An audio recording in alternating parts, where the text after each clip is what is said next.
Gave me a call, and I came up here and interviewed, meeting the staff, and seeing what they're building here. That's just a huge opportunity. I'm really excited to have that opportunity to work with these guys. He's talked a lot about trying to mimic Alabama's structure in terms of their conditioning and strength. How would you describe the fourth quarter program? That's awesome. I get that question all the time. Fourth quarter is not a program, it's a philosophy. And the philosophy of the fourth quarter program is everything you do has to make you a better football player. Everything. From the way you run, to the way you lift, to the way you talk to the team, to the way you communicate, the players communicate to each other. Everything has to make you a better football player. And that's not limited to sets and reps. That's not limited to types of drills. That's not limited to any type of run or organization as far as like when you run and how long you go. Everything we do, we ask ourselves, does this make us a better football team? Does this make us a better football player? That's the only question that matters. Last year when they started a new program, they had some guys go to the hospital. How did you kind of implement it, in a safe manner this time? Well, every strength and conditioning coach's #1 priority is to keep their players safe. I can't speak to what happened here before, but we as a staff, from Coach Cristobal all the way down to me and my staff, everything we do is all about implementing a program that builds. Our program is based on accumulated load over time. It's a slow build leading up to the season and then late into the season. So there's a couple of peak points, but you have to make sure that as you program and as you implement this stuff with your team, that you slow build and they make sure their bodies are prepared for each stage of training. Coach, strength and conditioning stuff aside, I noticed you're pretty active during practices. What do you view your role as a during practice coach? Whatever it takes what it takes. We obviously want to operate within the rules the NCAA sets forth for us, but we also want to do everything we can to help our team win.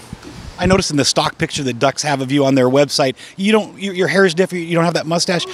When was that picture from that they've got? That's probably my staff picture of 2015 Georgia, but I actually sent them one with a superimposed mustache on them. They hadn't put it up yet. So. Was that a couple years ago? He had an offensive coordinator, kept his hair long, wore sunglasses, and he said it was a way to market himself to recruits and be memorable. Is this a way for you to kind of like stand out from a crowded field of strength and conditioning coaches? This actually just started as a joke, and it kind of picked up. So. Once we got to a point where, at one point this mustache was undefeated, and you don't shave an undefeated mustache. So. What's the grooming routine there? Is that like a wax? yeah. I got a whole laundry list of products. When Willie inherited this team a little more of a year ago, he said that he felt like the roster was weaker than he wanted, and he wanted a transformation. What kind of roster in terms of strength and conditioning did you feel like you inherited? Did you feel like you had to make major changes or kind of just tweak what was already here? Dude, the players we have here are unbelievable. They're fast. We had 25 guys hit over 20 miles per hour when we did speed testing.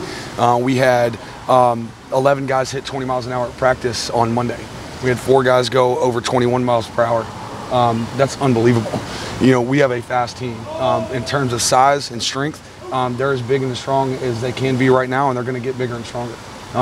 The talent level at this level of college football is the same everywhere. I don't care if you're at Division I, Division II, SEC, ACC, Pac-12, talent's the same. The difference is height and weight, and the weight we got coming here is coming up, and for some of the guys coming down. So we're helping these guys build the bodies that they can have. It's not about what they do have or what they've had in the past. It's about what they're going to have, and we're helping them build a structure, a type of program, accumulated load over time, where these guys are going to fill out into the bodies that they're capable of having. You often hear people use the term SEC strong. Is that something that is real, and then is that what you're trying to bring to the Pac-12 with Oregon? I can't really speak to the difference between SEC strong and Pac-12 strong, but I can tell you that the strength and conditioning program that we are implementing here, under the direction of Coach Cristobal, we are trying to create players who are big and can move. I don't know if that's limited to just the SEC. I think you see that in a lot of conferences and a lot of teams. I think it's just a mentality that you have to implement throughout your entire program, and it starts with Coach Cristobal. Coach, around the players, you're fast and loud. Are you like that at home, like off the field with family, friends? No comment. What level of involvement does Jim Radcliffe have, if any, with you and the football program? Because obviously he was around a lot. Last year he was not. I've met Coach Radcliffe twice. He's a really nice guy. He's awesome. I mean, he's a legend in this field. I hope to have some time to spend with him and learn from him. When you get in strength and conditioning, there's a handful of strength coaches throughout the country they talk about all the time, and he's one of them. I'm looking forward to having an opportunity. Coach Cristobal and I have actually talked about what we can do to have some collaboration with him and how we can have him get involved in helping teach us how to be better at what we do. He is certainly an expert in the field, and I'm looking forward to hopefully spending some time with him in the future. Do you know the names of the guys that ran 21 miles or faster? Yes. Who are they? Next. What's the dynamic like with Andrew Murray and how you guys work together? Dude, we have a performance center here that I don't think is rivaled anywhere in college football. It's unbelievable. We have a full-time staff that is specifically geared towards helping us collect and interpret data. A lot of times that falls to the strength and conditioning coach. And here at the University of Oregon, we have an entire staff devoted to that. We work rather closely looking at the GPS numbers, heart rate data, speed. They do screening once a week in the off season. Every Wednesday we're doing movement screening, and they interpret that data and give me usable forms of it. I mean, I do know the science behind strength and conditioning, but I'm a football coach first. My staff of strength and conditioning coaches, we're football coaches, and I'm not really a scientist. And to have these guys who are experts in the field of data and the science behind movement, it's unbelievable that and they can interpret the data to me in a way that helps me and my staff design workouts that most effectively